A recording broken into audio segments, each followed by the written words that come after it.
We cashed our chalky women's MMA Locky two-step last week with Melissa Mullins and Jillian Robertson going out there and doing the damn thing at -128. Unfortunately, getting a little bit too risky with Cody Stamann, and the Locky Trinity ends up forcing us to rip up that ticket as Stamann ends up getting finished in the first round by Damon Blackshear. Again, last week was a very weird card with, I believe, 10 out of the 12 favorites at anything worse than -240. Way too chalky of a card. I wanted to get a little bit more plus money in there, hence why I threw Stamann in there, but we have to rip up that ticket. But again, I always put more on the Locky two-step than I do the Locky Trinity.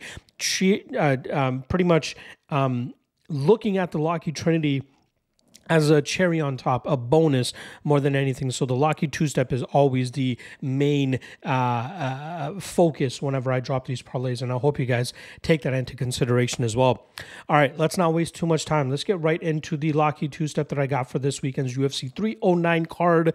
First step up is going to be Oban Elliott going up against Basil Hafez. I believe we'll see good enough submission and grappling defense from Elliott here to keep this fight in the striking realm, where he should be able to use his speed and volume to touch up Basil. Basil will obviously be able to land some good big shots like he showcased against Mickey Gall, even if he can't get his own grappling game going. But I think it's going to be the volume and output and pressure of Elliott in these second and third rounds, which will allow him to pull away in this matchup and win it on the scorecards. The second step in the Locky two-step is going to be Marcin Tybura as he goes up against Jonata Dinez. I believe there is a huge discrepancy in the grappling realm here, especially in the submission game, and that's where I think Tybura can get this fight. He is very strong, very powerful, especially when he's able to get opponents to the mat, and I think Dinez will struggle immensely trying to stay off of his back and trying to get back to his feet, and that will ultimately lead to a submission victory for the heavyweight Polish fighter. Give me Marcin Tybura to cap off this Locky two-step, which I was able to lock in at +129 earlier this week.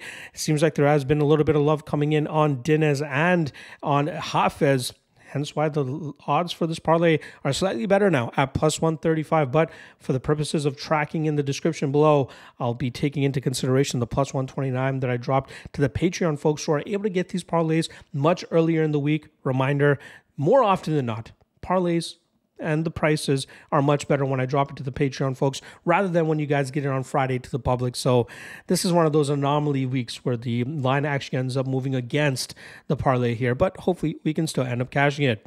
If you're looking to complete the Locky Trinity, we're going to go with the first fight of the night with Veronica Hardy as she goes up against Eduardo Mora. I do believe that we'll see a very solid all-around game here from Hardy, specifically with the speed of her Taekwondo striking style.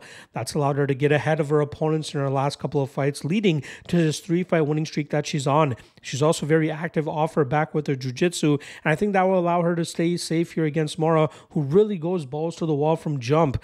I think that's going to cost her once again here against a veteran in Hardy, and that will allow Hardy to touch her up in the striking realm and stay safe enough in the grappling realm later on so that she can go on and win this fight on the scorecards. When I dropped it to the Patreon folks earlier this week, they were able to get +292, and obviously with the action coming in, like I said, on Hafez and Dinez, that parlay is now down to +303. So slightly better than earlier this week, but hoping that we can cash it regardless. All right, I'll be back a little bit later for the top 3 prop bets for UFC 309. See you guys then.